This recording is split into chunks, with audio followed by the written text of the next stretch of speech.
Welcome to the Digital Forester podcast, where we speak to forestry leaders and innovators who are shaping the future of forestry. Hey, everybody. Welcome to the Digital Forester podcast. Today, I'm joined by Brian Huberty. He's the president of the Minnesota Forestry Association. Brian, how are you doing today? Yeah, good afternoon, Kevin. It's actually a nice day out, even though there's snow on the ground.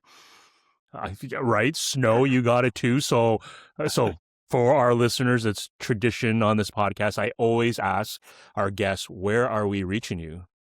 I'm up in northern Minnesota, about an hour west of Duluth, Minnesota, which is at the head of the Lake Superior, to give you an idea. Nice. And actually, I think I'm And further north than you are, I latitude-wise. believe you are. Yeah. So this morning I woke up and literally it was snowing out. So for all our listeners who are in our neck of the woods here and up here, you may sympathize about this being a long winter. But are you in the same camp, or are you one of those guys who are like, oh yeah, bring the snow, love it, keep it coming? It's been a little bit of a long winter this year. It's not terrible. It didn't get really cold except for about 1 week, but it was actually more of a normal winter. The winters have not been normal for the last 20, 30 years for the most part. For sure. And we'll double click and dig into that point in itself as we talk about things. But for our listeners who may not know you, how do you introduce yourself and the work that you do? I basically tell people that I'm a inventory forester by training, but I went into the geospatial remote sensing field, not by design, but maybe a little bit by desire. And the career I've gone through, working with a bunch of different agencies. Again, it wasn't design. It just happened the way the job market was at the time, and just following leads and going back to grad school, that kind of thing. Yeah.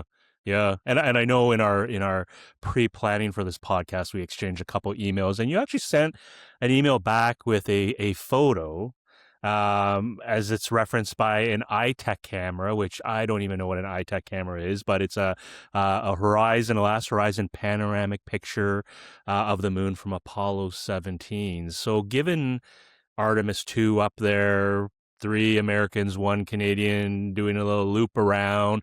Just Yep. curious to maybe kick things off. Like, what emotions does that bring to you as a forester, a GIS remote sensing professional? Maybe share some thoughts and what that means. Well, I started out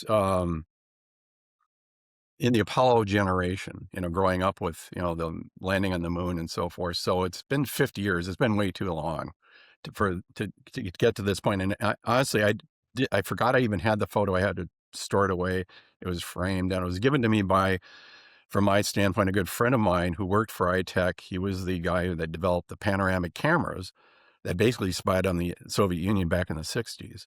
And they took that same technology. It's all unclassified now, but they put it on the lunar modules for, I think, 14, 15, or 15, 16, 17 Apollo missions. And I think it was 17, that was the last picture. That was this horizon picture.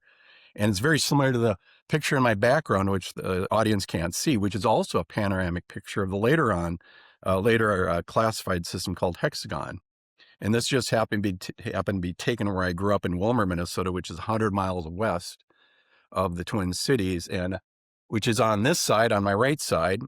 And on the left side is the Twin Cities, 100 miles across. So it was one frame, one photograph, and it was actually taken in the month that I started working for the Aeros Data Center. That's in USGS, Sioux Falls, South Dakota, in September of 1984. And I left there in 86. Wow, So wow. the resolution, if you zoom into that picture, you can see a parking lot line, white paint on. Again, 1984. That was the technology for, looking at, missiles across the ocean, and they Yeah, just yeah. happened to take a strip through Minnesota that year. Very cool. Very cool. You know, Amazing. And on that note, you've spent, most of your entire academic and professional life at the intersection of forestry, GIS, and remote sensing. So, that origin story, I guess, what drew you to the field? Was there some family ties or some spark or some intersection? What got you into the space?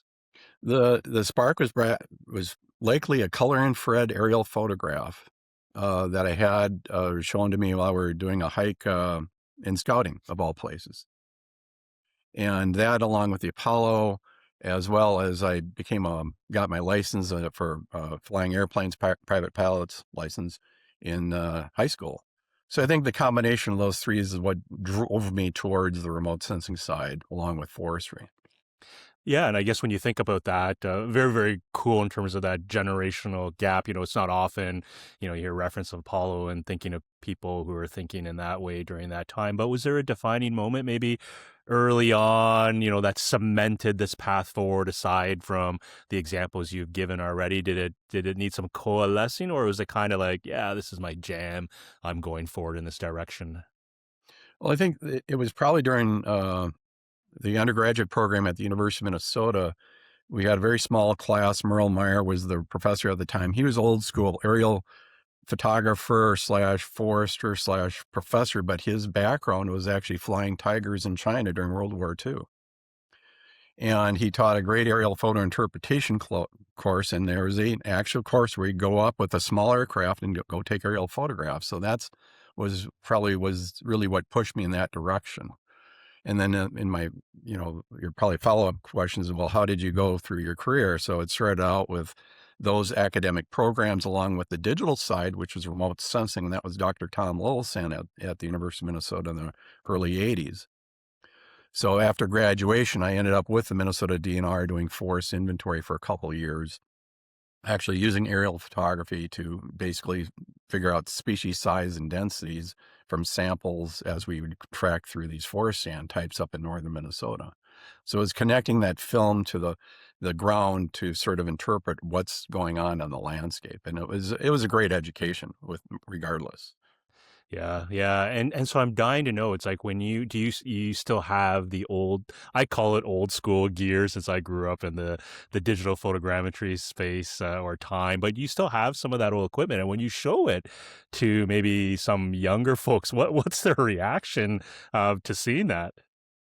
I mean, I don't show it to too many people, or lately. I've actually given a lot of it to the Minnesota DNR Resource Assessment here in Grand Rapids. They actually have a whole wall full of my books and textbooks I collected over the years. It's sort of I wouldn't call it a dead art, but stereo photo interpretation in this digital age, what people don't understand is this is a loss for us, because what we have in our mind when we can sort of see the landscape in stereo, you really can infer what's going on instead of just looking at an ortho image of Google Earth on your cell phone. And that's one of the challenges for the future. And we're sort of getting towards the end of this talk, but that's really one of the challenges for the future is how do you, like through virtual reality, how do you pull that information in and display it such that your mind can sort of, interpret it? Because right now we're being spoon fed through AI, which is a great tool, as well as all the other information on the internet, but we're not thinking, what that landscape looks like and what it could look like in the future. We're not using our brain cells enough is sort of what I'm getting Hmm. at. Interesting, interesting. And I guess along those lines, technological advancements kind of build on the top of each other, right? Yep. And so we think of the 80s and 90s. What would you say? Are there some clear distinctions in tech? Because obviously, GPS would be during that time frame, right? There's a couple other technologies that kind of converge to unlock all these new things in geospatial. But from your seat as a forester, then shifting into that GIS remote sensing space, are there some things that you just think about that you say, gee whiz, these were monumental points in time in the 80s and 90s that kind of set us on this path towards AI and things we'll chat more about in this podcast? The as I mentioned, I started out with the DNR, but our project funding ran out, and I actually ended up going literally from the field into space, so to speak, to the Aeros Data Center, which, if people know what that is, it's a U.S. Geological Survey. It's out in the cornfields near Sioux Falls. It's not even in Sioux Falls, but that's where the Landsat archive, as well as all the Department of Interior aerial photography, ended up in this large building. There were like 300 people at the time. Now there's 600. So it was sort of a great education from a remote sensing standpoint of seeing this stuff. I was just doing a lot of digitizing of maps and different special projects, evaluation projects. But at the same time, we got to see Chernobyl blow, and how the world focused on the only commercial available imagery, which was Landsat at the time, that could show those examples. So it was a great education of, super very large computer systems. They had a whole variety of things. $500,000 Intergraph workstations, which are now your computer today is the equivalent, or if not more. Those were defining moments, along with coming back to grad school in '86 at the University of Minnesota, and taking my summers to take aerial photography, small format aerial photography, which is using 35 millimeter cameras. A lot of it was invented with the Ontario Ministry of Forestry at the time. And Merrill Meyer just picked up on it, and that's sort of the connection between Ontario and Minnesota. And being able to go through that whole process of how do you take photography. We didn't have GPS at the time, so we used a thing called LoRaN to navigate the lines using intervalometers. And again, it was a cheaper way of supplementing the 9x9 traditional aerial film photographs, because digital cameras were just starting out in the 90s. And one of my good friends started a company in Redwood Falls, Minnesota, of all places. It's out in the cornfields, sort of halfway between Sioux Falls and Minneapolis, a company called Airborne Data Systems. And he started out with 1K by 1K cameras in a gang of like 5 to 6 cameras to make multispectral imagery for some specific customers. And he even created in 2000 a thermal version, added a thermal camera into the system. So you showed to the Forest Service, you can take a color infrared photograph digitally, mosaic all together, and then plop on the thermal imagery at the same time and actually show the fire front. You couldn't get the Forest Service to buy one camera system, though. That was a big disappointment. That's one of my themes for our talk is we have a technology adoption problem, because that was 25 years ago, and he's still building cameras and supporting the cameras that are out there. So he's still the world's oldest digital aerial mapping camera manufacturer out in southern Minnesota. Most people aren't even aware of it. He didn't Yeah. have the big name like Leica or Zeiss, but he was very good at it. But Yeah. Amazing.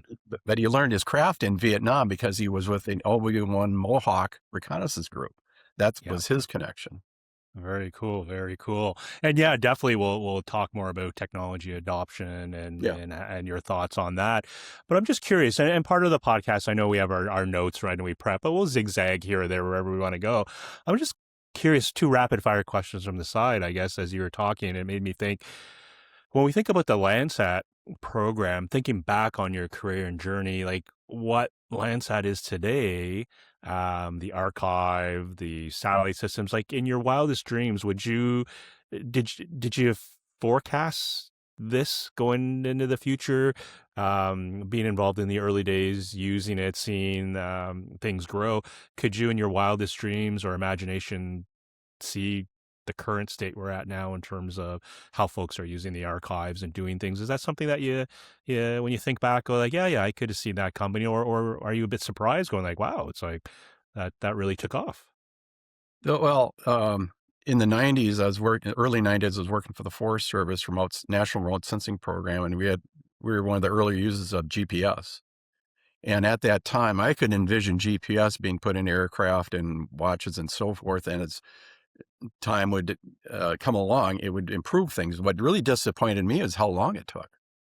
Is because in the mid '90s, there was a lot of precision ag going on when it was with NRCS, and it really farmers now all have GPS. They're all driving their combines and so forth.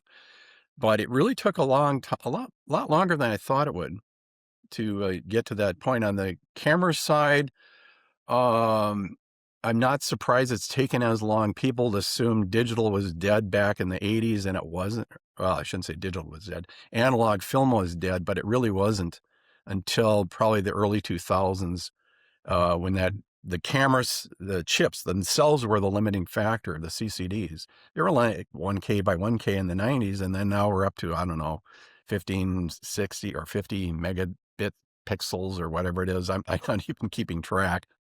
but they still can't achieve the picture behind my wall. They can't achieve that in terms of coverage as well as resolution, not yet. But they Right. are, without question, they are better. And you really just can't. You can get film, but it's a Yeah, little yeah. bit. It's got its problems. For sure, for sure. Now, you mentioned the NRCS. Can you Yes. explain what that stands for and what you were doing there? I think you were a regional GIS coordinator, and what type of work were you doing there as focus? Because trained forester, doing all this great work. Bit of a shift, or what were we working on during that phase? No, it was more of a GIS shift. The NRCS stands for Natural Resources Conservation Service. It's the old Soil Conservation Service. They actually changed their name during that period, and eventually ended up in the regional office, which handled the entire Midwest. And most of it was administrative, is to look at from a spatial standpoint, what were the trends of farming and farm families, the size of farms over the last 50 years. We developed an atlas for that was published. But the more interesting project was I got sucked into this. Again, this friend of mine who gave the moon picture we were talking about earlier lived in Milwaukee. He was retired from iTech, and we got into what was called precision agriculture at the time. And we tried our best to sort of educate people on this technology because it allowed farmers literally to understand the whole concept of planting crops and understanding the nutrients that were being input as well as being extracted, because there was a development of a quality yield monitor for combines, not a quantity, quality yield monitor, which is basically the nutrients being removed every year. So in theory, you could replace those nutrients exactly across the varying landscape. So here you have basically an agriculture factory to sort of, your inputs and your outputs. But we couldn't get that technology explanation across to the folks in Washington, which is unfortunate, because I think it could have substantially improved the not only environmental but the economics of farming as it is today. And farming has caught up to that for the most part. So that was Yeah, probably one of the yeah. more interesting projects from that Yeah, yeah. program. And definitely back to that technology adoption comment you made earlier, another example I suspect where you're like, yeah, it's like the technology was ready to go and the adoption just didn't come along, and we'll dig into that more. Yep. Now after that, another role, remote sensing leader and regional NWI coordinator. Not sure what NWI is, but that was with the US Fish and Wildlife Service. And so here, always in a public space or public government, I should say, public sector role. That's the word I was looking for. Yeah. What led to that shift? Is that a natural transition in terms of work or seeking new challenges? Well, it was sort of getting recruited by the National Wetland Inventory Program. That's what NWI stands for. To jump ship and go work for Fish and Wildlife Service, the U.S. Fish and Wildlife Federal Service, which I never even thought of working before. And I never even really thought much of wetlands for the most part at the time. And wetlands are basically a very difficult feature to map because they're basically a four-dimensional feature. They change over time. And that's really one of the downfalls to the program is they have this standard, if you want to call it NWS standard, which was a good standard for when they developed it. And the program was very efficient and very effective back in the 80s when they were mapping the United States. But as you can tell with just like forests, wetlands change over time. And it was even though we mapped a lot of the states in the Midwest, like Minnesota was probably one of the best states to be remapped, I should say. It was very costly. It took a few million, let's see here, $5 or $6, $7 million just for imagery alone, and another $5 or $6, $7 million over nearly 10 years, and a great collaboration with the University of Minnesota, but more specifically the Minnesota Department of Natural Resources to get it done. But we were looking at things like image object mapping to sort of, since we're dealing with two-dimensional ortho imagery, we didn't have stereo anymore, to sort of extract that in a semi-automated process, but it's still a very large, intensive manual process. But what also happened with Fish and Wildlife Service when I was there is we got sucked into a program called the Great Lakes Restoration Initiative. It was pushed by Bush. Obama funded it with Congress, and that was started in 2010. And we did some very good wetland mapping, and we did some very interesting GIS through Shared Geo, which we'll talk about in a sec, where through open source GIS, we pulled in, I think it was 8 portals, and we had something like 10,000 GIS layers for the Great Lakes Basin. And it was very difficult to get people to understand what that was. We were able to pull all that geospatial information together, but getting people to use it, because you had different formats with different agencies, whether it was Ontario or Minnesota or the other portals, that's where the challenge is. It's sort of a Tower of Babel of GIS systems. Yeah, But yeah. regardless, that also led to when a little bit of history for you. We were supposed to meet in 2015 when I was in Ottawa. I don't know if you recall that, I but your do daughter remember your there's a daughter got pub. sick. Yes, there's a pub I remember on Bank Street that we were Arrow and supposed Louie. to Arrow and Lou. Yes, I remember. And the kid got sick, and that got scuttled. Yeah. Our grand plans to drink soda pops together and meet in Yes. person. I do remember that absolutely. Yeah, for sure. So, Now thinking of your role there, I guess at U.S. Fish and Wildlife Service. Was there a major milestone or project that, when you think back, that was just kind of like, gee whiz, I'm really not that you would not be proud of all the work you've done, but is there one that kind of stands out where you're just like, yeah, I deserve a gold badge or gold star or tap on the shoulder for Brian here in terms of that work? well, the project started with, unbeknownst to any of us, in 2003 when I started with Fish and Wildlife Service, was I got sucked into a meeting called the Commercial Remote Sensing Space Policy Group at the Aros Data Center, and that was the Bush administration pushing for commercialization of, or use of, commercial satellite imagery like Digital Globe at the time, which is now Vantor. They changed their name again to from Maxar to Vantor. But it dates back to that time frame of using that kind of satellite imagery. It was commercial, but the National Geospatial Intelligence Agency basically had the entire planet. We could actually start thinking about, oh, we need to look at wildlife habitat for, let's say, South America, migratory bird species going up to North America. So that was sort of an interesting concept. But what you're leading up to is the large project that we ended up finishing up in 2020, 2021, called the Great Lakes Restoration Initiatives, funded the Great Lakes Alliance for Remote Sensing. And that was a project where, working with Dr. Brian Briscoe at the Canadian Center for Remote Sensing, who you know, that's why we were in Ottawa. That's actually was the catalyst for this project, which Okay, started in okay. 2016, where we got monthly radar sat imagery over about a dozen sites around the Great Lakes. We could look at water and wetlands and changes over time, the water elevation. Again, thinking about that 4-dimensional model. But more importantly, or as importantly, we had access to all this commercial satellite imagery. So because of another colleague of mine who's now retired, but he ran the Polar Geospatial Center at the University of Minnesota, he had access to the entire planet, but he also had access to what was called Blue Waters, a supercomputer owned by National Science Foundation. And we were able to tap into that to take all this commercial satellite imagery taken in stereo and being able to map the entire vegetation, the surface canopy of the Great Lakes Basin to 2-meter resolution, including Canada, because we were just dovetailing the processes they were doing for the polar regions, the North Pole and the South Pole, for the National Science Foundation. And no other, this wasn't on NASA's, or I shouldn't say NASA's radar, but the Forest Service wasn't doing this, the USGS wasn't doing it, but it was just an opportunity that came along just because of these connections with a few universities, the Shared Geo Group, and of course the Polar Geospatial Center, to take this imagery and make this product. And that's quite an achievement, and people can go to glars.org, Great Lakes Alliance for Remote Sensing.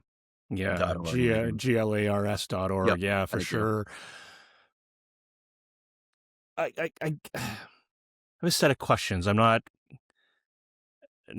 sure how to best frame them, but so COVID times, shortly thereafter, a lot of venture capital dollars went into remote sensing. A lot of companies got stood up. Then there's also the bust, etc. Arguably, a lot of them driven by military use cases.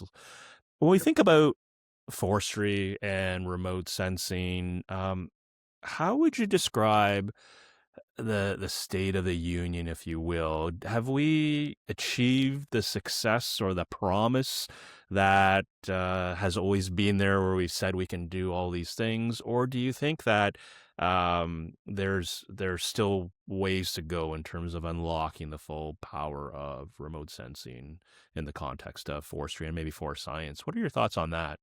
Oh, there's no, that's a great question. We're still a long ways away because even in my role with a volunteer role with running the Minnesota Forest Association, we try and help private woodland owners. And I do not have a map at this time of species size or density when I go to their backyard. I have to sort of infer by other sources of information. I could do this, 40 years ago through aerial photo interpretation, but that's long gone. So in Minnesota, we're working on it. The Minnesota DNR has a great program, or we actually helped with acquiring plots, or I should say, helping them measure plots to tie into some LiDAR models where they are getting at the forest structure information. But it's still a challenge, not only in Minnesota, it's a challenge across North America, is how do you get that information? Because that's just resource management 101. And the reason it's so important now is two factors. One is wildfire, as Canada well knows, as well as the United States in certain parts, is you got to know what the species size and structure is, because that dictates what the fire is going to do. And also from a climate change standpoint, forestry in Minnesota, and it depends on the province or the state you're in, but in Minnesota, forestry is the only sector that's growing and storing carbon, period. Unless you want to include the landfills where we dump all the Amazon boxes. There's a small portion of it. So from a forestry standpoint, yeah, there's been a little bit of, growth here and there, and it's good. But with climate change, that is happening. And it, I'm surprised I don't have more people knocking on my door, to be quite honest. Interesting, interesting. And you touched on technology Yeah. adoption. Is this another case of technology adoption, or is this a systemic underfunding of the public purse to create these base, maybe dare I say, spatial data infrastructure type of data sets for the public good or the common good? How do you think about that? Like, I know there's multifacets in terms of Yeah. why remote sensing maybe still hasn't delivered the promise that it's always said. It could deliver. Maybe the unit economics or the business case just don't make sense. I'd like to think that at this point we kind of have a better grasp on that. But how do you think about that? Like, if you were to maybe look at that challenge with the Minnesota Forestry Association, say it's like, yeah, I should have a map of what you got on the land base there, species type, all the other types of forest inventory variables that we'd expect. What, how would you tackle that? What do you think dare I ask, what do you think the root cause is for that lack of technology adoption in your backyard? I think it's a really an excellent question. And I think there are multiple factors. There's a lot of silos that have grown or built with agencies and so forth. And the current administration is trying to change that, but I, uh, they haven't really asked, the experts really, what do they think? They can see that there needs to be some change, but at the same time, I look at as example, the previous example with airborne data systems, they developed a color infrared camera system to map fires 25 years ago, and they never sold one. So it's the bureaucracies unto themselves, whether the state or federal programs, probably even provincial on the Canadian side, that gets so narrow that it doesn't allow the flexibility to think outside the box. The programs have been developed, and just sort of like the National Wetland Inventory, they continue to sustain it for the direction as how they were originated. They can't, they don't have enough flexibility to get outside the box and think about, well, how do we really solve this problem? Hmm. And so would you think it's a leadership issue, or is this just systemic in some of these organizations based on their mandates and No, and why it's they it's exist? political, and it's leadership, and it's also Okay. vision, because a lot of unfortunately, the political leaders do not have the experience for the most part, and they can't, and it's hard for them to understand what they have to go through in their roles to fully understand what the problem is and how to fix it. And also, a lot of the agencies, I think both on the Canada and the US side, they're not allowed to talk to their political leaders at all directly. They have to go through some intermediary. And that actually is a disservice as well, because the messages, the communication is not accurate. And then the resulting action should be, following that. After you understand what the problem is, yes, here's what it is, go buy it, whether it's remote sensing or even other technologies. Right, right. And so from your seat, having worked many, many years in terms of technology innovation and commercialization, seeing stories around that and knowledge transfer, what would you say today is the critical bottleneck? Like, do we have too much remotely sensed data? Thinking of all the players that are doing daily imaging from space and whatnot, like how do you think about that? Like, what's holding back maybe the next wave of adoption or maybe the start Yeah. to your point of saying like truly adopting this remotely sensed data to unlock the things that we've promised or folks have promised for decades. What do you see as the big bottleneck today? Yeah, the abundant imagery is so true, and if people haven't followed it, there's a thing called Apollo mapping or Apollo imaging, but they are sort of like an image broker, and you can go on there, put a point anywhere on the planet, whether it's Antarctica or in the bush of northern Ontario. You put a point there, and it'll give you a list of literally in the hundreds of images that have been taken at that point. So imagery access is not the problem anymore. You got to be able to handle it. But it also has the advantage of it's being taken constantly. So you get new views of, let's say, winter imagery, for example, which does have value. But the compute process, the cloud accessing, but also the licensing is a huge bottleneck. If you have to have an open source license for imagery that the federal or state or provincial governments are buying, there may be restrictions with it. So I think that's another thing just to be in the back of your brain. But AI is uh, on the forefront, is hopefully going to help with sort of digesting all this information along with the cloud computing. I mean, I Yeah. am optimistic to some Yeah, so degree. maybe let's double click on you say AI. Why do you say AI is going to unlock all this upside or maybe future value? How do you think about that? Well, admittedly, I remember them talking about AI back in the 80s and 90s. And it wasn't literally until the last few years it's just taken off. And then I think I took one IBM online course, and listening to this course and going, well, that's what remote sensing is. I mean, we were sort of doing the a lot of the predecessors of AI in remote sensing.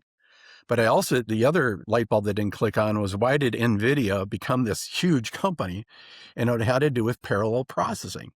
And anybody had a computer class years ago, it was always serial processing. That was Intel dominating that market. But then NVIDIA came along and says, hey, we can do that.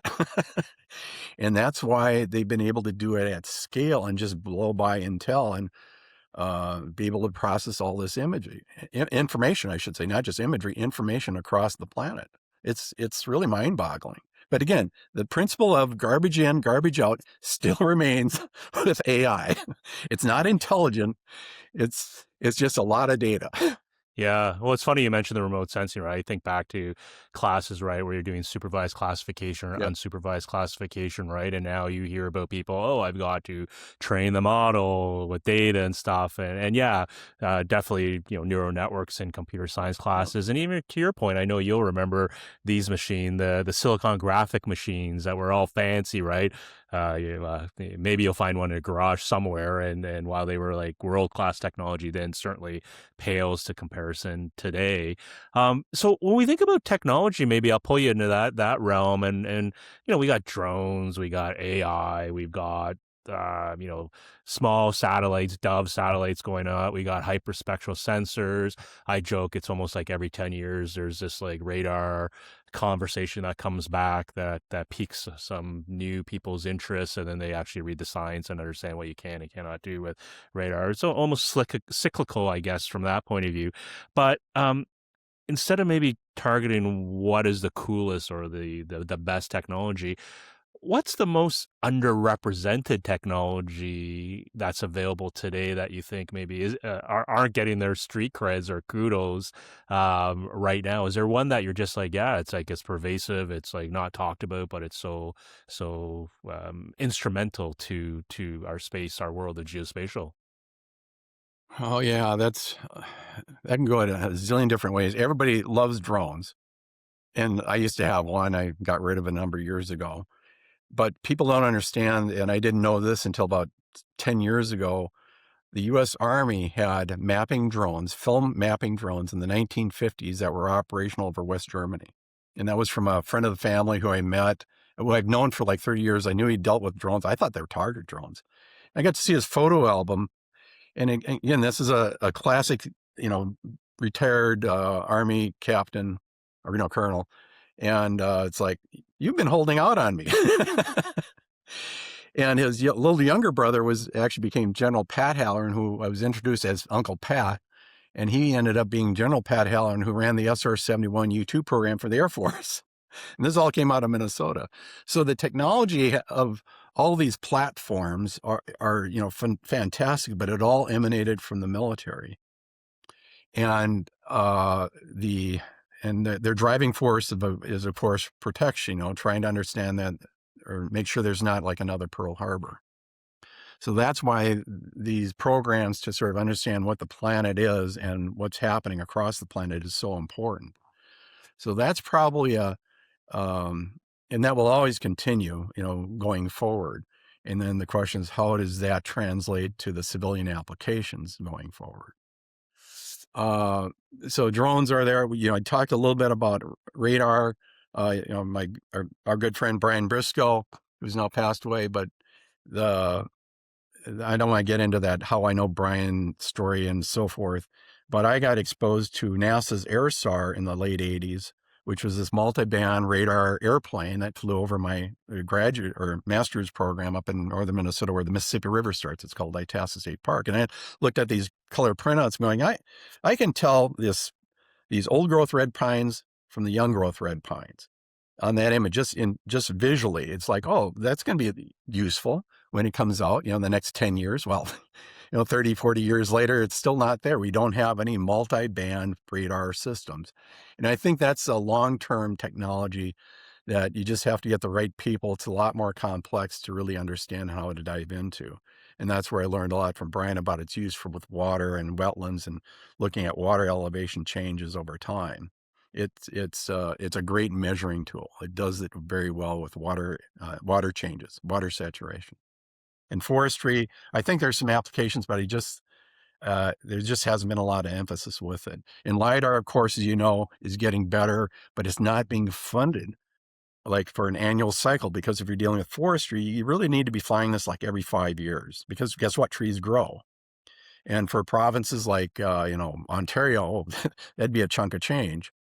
So again, I think we'll continue seeing LiDAR being developed, and imagery is not going to go away. I think this is, how do we pull all these together and how to do it efficiently? Because hyperspectral, for example, has been talked about for years. That was actually flown over Itasca State Park as well, and that was back in the 80s. And they're still out there. They're still being produced and so forth. But yeah, Yeah, we, yeah, it's interesting. And when you describe it that way, Brian, I kind of go back to, man, I feel like 10 years ago, same kind of story, and then go back 20 years ago, I was younger. It's like, well, I was same kind of, guys like you talking about it, but we're still talking about it today. And so it makes me kind of scratch my head and wonder, like what's misunderstood? Is this a public sector misunderstanding, or maybe it's not the mandate of the public sector? So even though I say public sector, maybe they're off the table right off the bat because that's not their mandate. Or is it something industry, or there's something from a market point of view or market forces?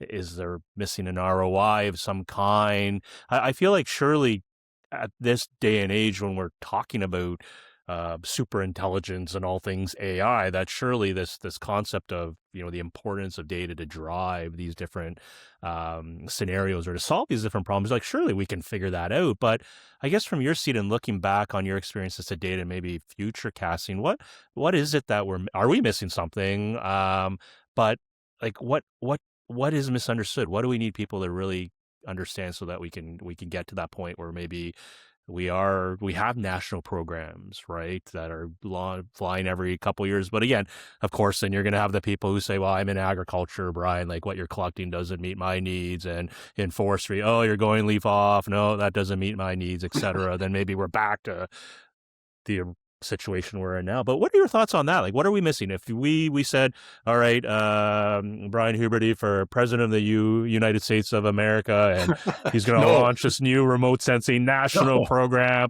Like, what's the story there? What do we need to close the gap and get people on board? How do you think about that? Well, I think the problem, we sort of alluded to it earlier, is we have silos and people can't think outside the box. So we get used to existing information as it is, and we assume that's the best. For example, I could argue with a USDA National Agriculture Imagery Program. It's called NAPE. And that actually, most people don't realize this, but it was designed to replace a system for monitoring crops across the country that was done with small format aerial photography.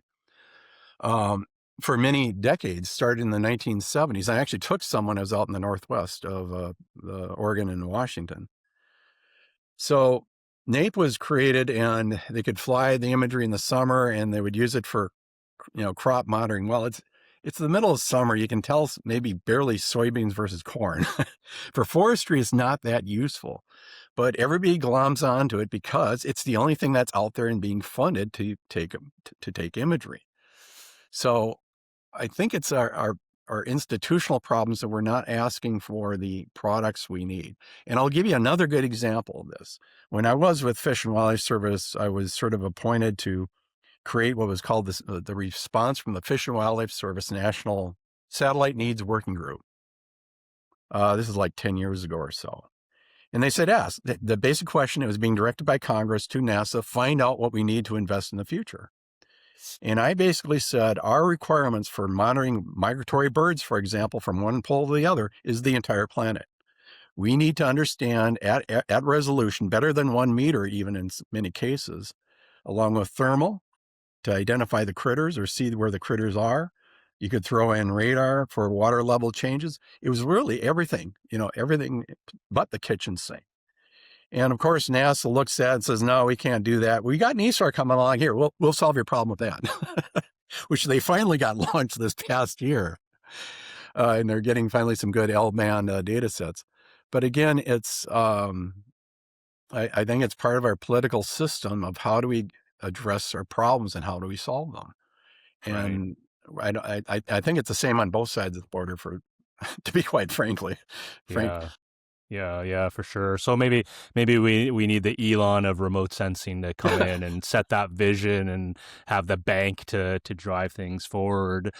So I'm gonna pivot us in a conversation a little bit. We Yep. haven't really touched on the Minnesota Forestry Association, and I know in your words, I'm just looking at my notes as well. The GIS misfits that do volunteer work through Shared Geo. So maybe take a bit of time to introduce your work with Shared Geo, and you mentioned as well you're volunteering as the president of the Minnesota Forestry Association. So maybe bring us up to speed in terms of how these two come together, because I do believe there's some initiatives that kind of Yep. span them. But maybe to kick us off, tell us more about the MFA, what its mandate is, what it's trying to do. I know I've interviewed other types of associations, and I suspect all are some overlap in terms of mandates, but also some uniqueness in terms of what's important based on geography. So introduce us to the Minnesota Forestry Association and what you're focusing on these days.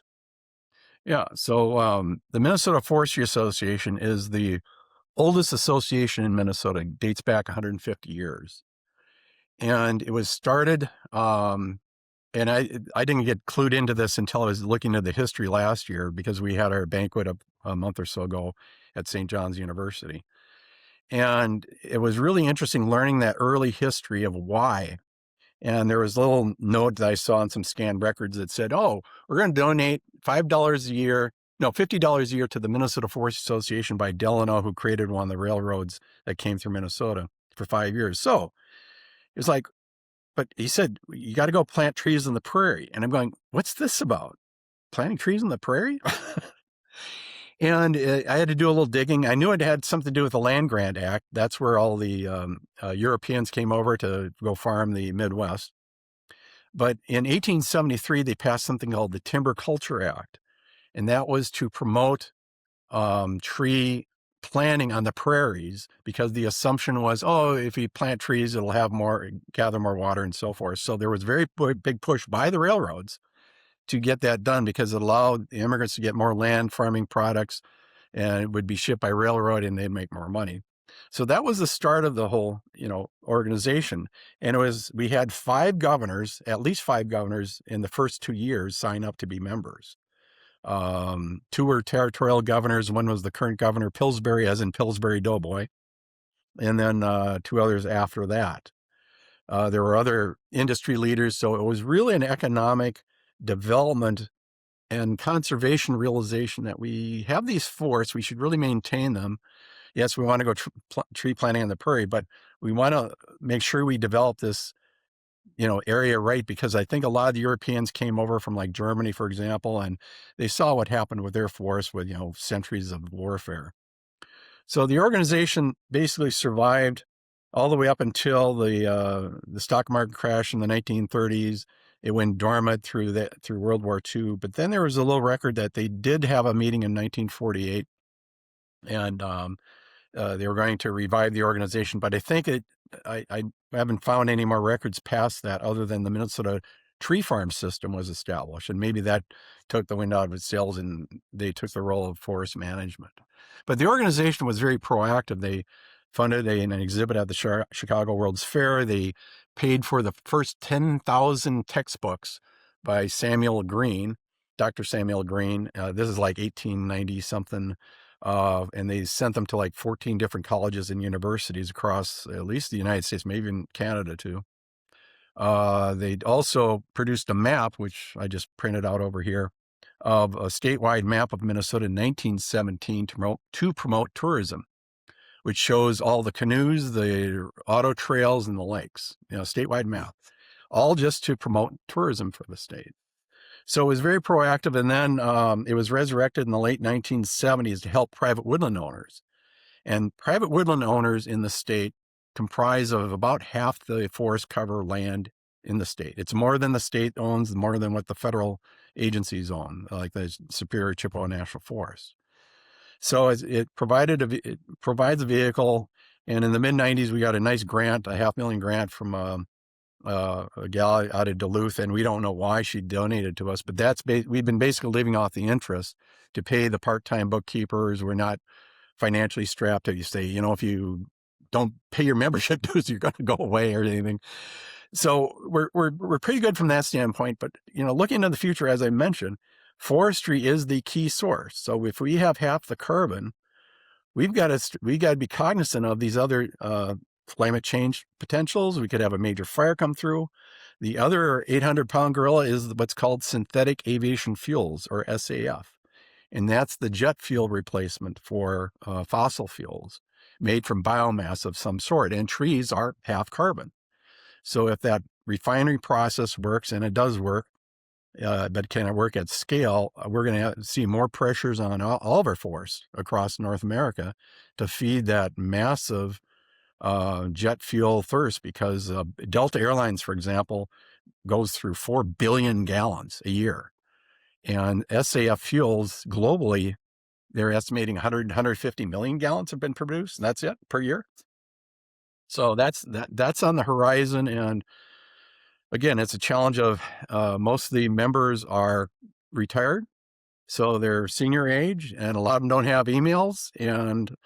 But the work we're doing now with Shared Geo is actually to produce a project called Timberview, just to really better communicate with landowners and foresters by providing parcel information, along with some better forest inventory information that the Minnesota Resource Assessment Group here in Grand Rapids is producing. so people can maybe get a better flavor of what's in their backyard instead of saying, "Oh, we just have deer hunting habitat. That's it." Right, right. Well, thinking of that, Yeah. just even in current world order with what's happening Oh, yeah. overseas, right? As we Yes. think about jet fuel, gee whiz, I'm sure these airlines would have wished that capacity and capability was online now or proven further along as we go. And so maybe, as we're looking to wind down, and I'm just curious to know what motivates you? Like, obviously, a storied career. We worked with different agencies. You've worked on, obviously, clearly a lot of really innovative and cool projects. And then now you're volunteering for the Minnesota Forestry Association. And I know in our prep, I asked questions around legacy, and you're like, I'm not even going there. Don't talk to me about that nonsense. But maybe I'll reframe it and say, um, what's that? What is it Brian wants to accomplish in the time that you have left in your journey on this planet Earth? Because as foresters, right, as we work on this, we're in touch with Mother Earth, nature, and yeah, day to day, having a good life, a stable life, a healthy life are important. But at the end of the day, I would argue that many of us have this maybe altruistic or this other thing that drives us and why we went down this path. So how would you think about that? Like, is there something, a checkbox, something on a list that hasn't been done, a bucket list, dare I say, or what drives you in this final stage of the work that you're doing? Yeah, it's a really good question. I really don't want to put too much thought into it. I mean, my only thought process was maybe it's a small contribution for helping save the planet because we're not going to Mars in my lifetime, or probably your kid's lifetime. At the rate we're going, maybe they will. We'll see. But again, the scale of planet growth, planet population growth, I should say, is significant, and the resources are finite more or less. So how are we as a species going to survive, on this planet? And forestry is just one portion of that, obviously. For sure, for sure. Yeah. So maybe I'm going to take a kick at the can another time on that question, just to antagonize you in the time that we have left. But It'll but require beers.